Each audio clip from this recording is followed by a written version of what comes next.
ایسی مستند روایت تو آگے نہیں ملی، لیکن مشہور ہے کہ بی بی فاطمہ نے کچھ روٹی ٹکڑے اکٹھے کر کے توڑے اور اس میں کھجور اور کچھ گھی ملایا، مالیدہ سا بنا کر فقراء مساکین میں تقسیم کیا، اس خوشی میں کہ فخر المرسلین سید الشفعاء یوم الدین نبی کریم صلی اللہ علیہ وسلم کی طبیعت مبارک قدرے بہتر ہے۔ بیماریاں ایسی ہوتی ہے، کم و زیادہ ہوتی ہے۔ 12 ربیع الاول تو بالاتفاق وفات ہے، اور ولادت میں تو بحث ہے۔ پیرانی پیر شیخ عبد القادر نے تو 10 رمضان کہا ہے، اور ابن کثیر نے ربیع الثانی کا قول بھی کیا ہے السراج المنیر فی مولد البشیر النذیر میں،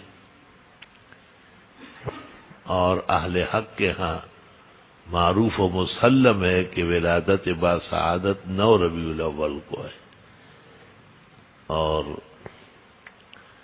وفات بالاتفاق 12 ہے۔ آج تک زبان عام و خاص پر 12 وفات ہے۔ بدعتیوں نے اپنی سہولت کے لیے دونوں تاریخیں ایک کی، اور پھر شور شرابہ جشن کے نام پر منانا شروع کر دیے۔ ہاتھ اٹھائے ہیں مگر لب پر دعا کوئی نہیں، کی عبادت بھی تو وہ جس کی جزا کوئی نہیں۔ لا الہ الا اللہ وحدہ لا شریک لہ۔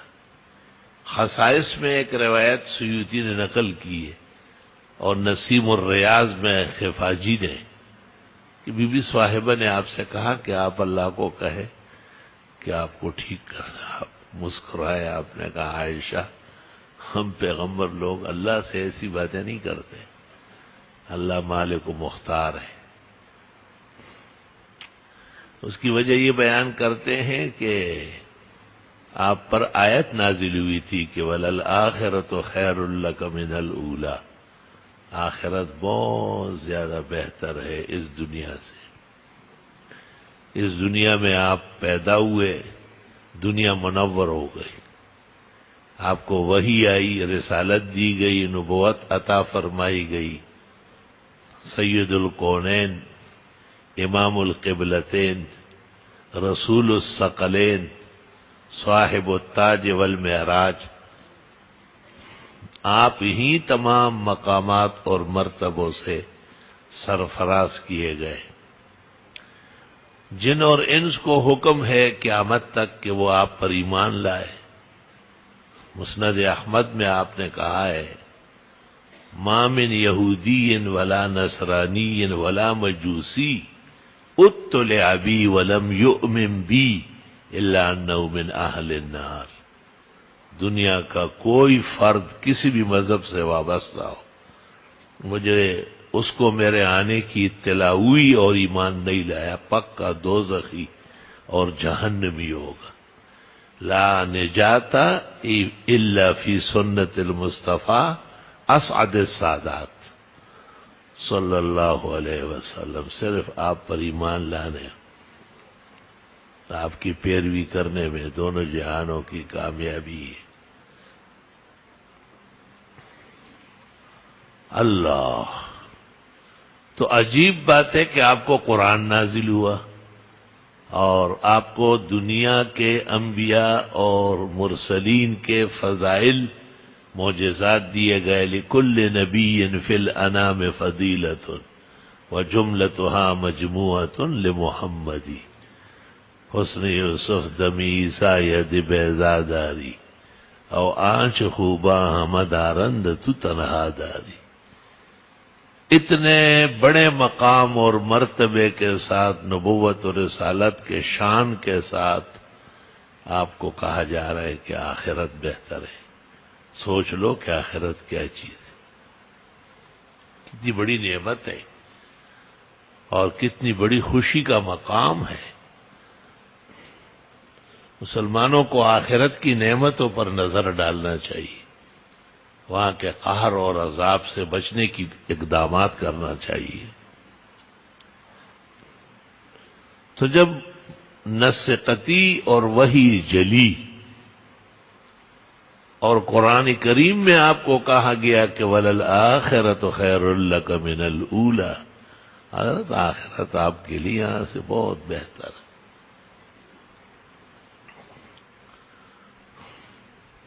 اعد اللہ للمؤمنین ما لا عین رأت ولا اذن سمعت ولا خطر علی قلب بشر، اللہ نے ایسی نعمتیں مسلمانوں کے لیے تیار کی ہے کہ نہ آنکھ نے دیکھی ہے، نہ کان نے سنی ہے، نہ دل میں اس کے بارے میں خیال بھی نہیں آیا ہو۔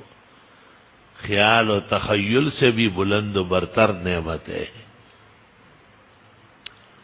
لا الہ الا اللہ وحدہ لا شریک لہ، لہ الملک و لہ الحمد وہو علی کل شیء قدیر۔ کتنے تدابیر کی گئی ہوگی، کس قدر علاج معالجے کی کوششیں ہوئی۔ ابو بکر، عمر، عثمان و علی جیسے اولیاء کبار، اغیاث و اقطاب عالم کے انوار اور ارواح،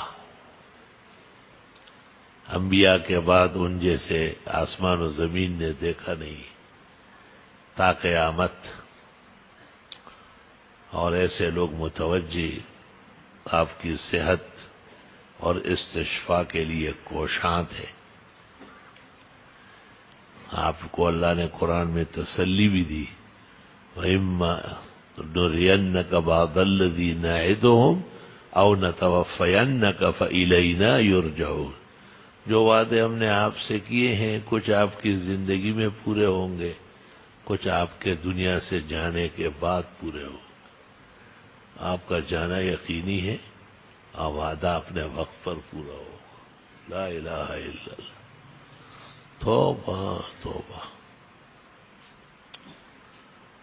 اس لیے جہان اے برادر نماند بکس، دل اندر جہاں آفری بندوبس، یہاں کا اطمینان ٹھیک نہیں ہے۔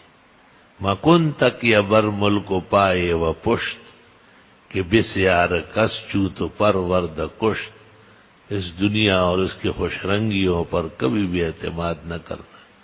تجھ جیسے بہتوں کو پالا پھوسا، جب اچھے درجے و مقام کو پہنچے تو اٹھا لیا اس کو۔ قسمت کی شوخی دیکھیے ٹوٹی وہیں کمن، دو چار ہاتھ جب کے لبے بام رہ گئے۔ لا الہ الا اللہ، استغفر اللہ واتوب الیہ۔ دنیا بہت بے وفا جگہ ہے، اور اس میں بس قیمتی چیزیں اللہ کی یاد ہے، ذکر ہے، قرآن ذکر ہے، وَإِنَّهُ لَذِكْرٌ، رسول ذکر ہے، ذکر الرسول، نماز ذکر ہے، اقم الصلاۃ لذکری، علم ذکر ہے، فاسألوا اہل الذکر ان کنتم لا تعلمون۔ صوفیاء نے تنگ دامنی دکھائی ہے، ان کا یہ خیال ہے کہ وہ جو ضرب لگاتے ہیں بس وہی ذکر ہے، یہ خام خیالی، یہ شرائع سے بے خبری۔ دین کی ہر ادا وہ ذکر مستقل ہے، یہاں تک کہ آپ بیت الخلاء جاتے ہیں نا اور آپ کو یہ خیال ہے کہ مجھے بائیں پاؤں آگے رکھنا ہے، اور داخل ہونے سے پہلے کلمہ پڑھنا ہے، ذکر ہے، شریعت یاد ہے، خدا کا خوف ہے۔ آپ کو پتہ ہے کہ ارادتاً وہاں اللہ کا نام نہیں لینا ہے، بے ادبی ہے۔ اسی سے میں نے استدلال کیا ہے کہ اذان کے وقت لوگ طہارت خانے میں نہ داخل ہو، یا پہلے جائے یا بعد میں جائے۔ آپ نماز پڑھ رہے ہیں، ذکر ہے، بہترین اونچے اذکار میں سے نماز ہے، اللہ اکبر، سبحان ربی العظیم، سبحان ربی الاعلی، کتنے اذکار ہے اس میں، 94 مرتبہ تو 5 نمازوں میں اللہ اکبر ہے، اور وہ صرف خیالی اختراعی نہیں ہے کہ کسی بزرگ کا تجربہ ہے، وہی قطعی ہے، اقیم الصلاۃ وآتوا الزکاۃ۔ پھر ذکر کا مطلب یہ ہے کہ جس چیز سے خدا کو جانا جائے اور مانا جائے، تو خدا کو جانا جاتا ہے اور مانا جاتا ہے قرآن سے، وَهَذَا ذِكْرٌ مُبَارَكٌ، وہ یہ تو برکت والا ذکر ہے۔ یا پیغمبر کی ادائیگی سے اور آپ کی اداؤں سے، سنت و حدیث سے، ذکر الرسول، زبردست ذکر ہے پیغمبر بھی، آپ کا نام آتے ہی دل اور دماغ بیدار ہو جاتے ہیں۔ یا رب صل وسلم علیہ۔ اور یہ سارے ملا کر کے دنیا کے اندر سب سے بڑے ذاکر، دنیا کے اندر سب سے بڑے اللہ اللہ کرنے والے وہ علماء ہیں۔ فاسألوا اہل الذکر، اس پر امام ابن تیمیہ نے رفع الملام میں اجماع نقل کیا ہے کہ اہل الذکر اہل العلم۔ ان کو اہل ذکر کیوں کہا؟ کیونکہ قرآن ذکر ہے، اس کے ماہر ہوتے ہیں، سنت اور حدیث ذکر ہے، اس کے ماہر ہوتے ہیں، نماز ذکر ہے، وہ سب سے بڑے نمازی ہوتے ہیں۔ جتنے مقامات اذکار ہے عالم کے اوپر فنا ہے، وہ بشرطے کہ عالم ہو اور وہ اپنے مقام اور مرتبے سے آگاہ ہو۔ اس لیے پیغمبر نے ان کا نام لیا، ان العلماء ورثۃ الانبیاء۔ آپ کو اولیاء کا پتہ نہیں ڈالا، ان اولیاء اللہ لا خوف علیہم ولا هم یحزنون، اللہ ولی الذین آمنوا یخرجهم من الظلمات الی النور۔